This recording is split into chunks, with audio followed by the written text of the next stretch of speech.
Sylhet Manchester রুটে বাংলাদেশ বিমানের flight নিরবিচ্ছিন্নভাবে চালু রাখার দাবি জানিয়েছে ইউকেএনআরবি সোসাইটির নেতারা। শনিবার সিলেট নগরীর পূর্ব জিন্দা বাজারস্থ একটি অভিজাত রেস্টুরেন্টে সংবাদ সম্মেলনে এ দাবি জানান তারা।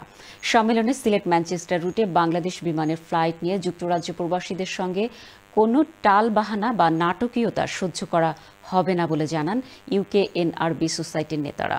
দাবি না মানা হলে নর্থ ইংল্যান্ডে অবস্থানরত সিলেটিদের নিয়ে ঐক্যবদ্ধভাবে রেমিটেন্স বন্ধ করে দেওয়ার হুঁশিয়ারি দেন তারা।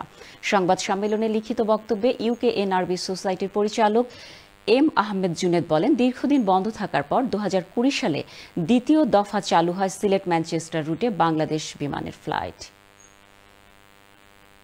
দীর্ঘদিন বন্ধ থাকার পর 2020 সালে দ্বিতীয় দফা চালু হয় সিলেট ম্যানচেস্টার রুটে বাংলাদেশ বিমানের ফ্লাইট।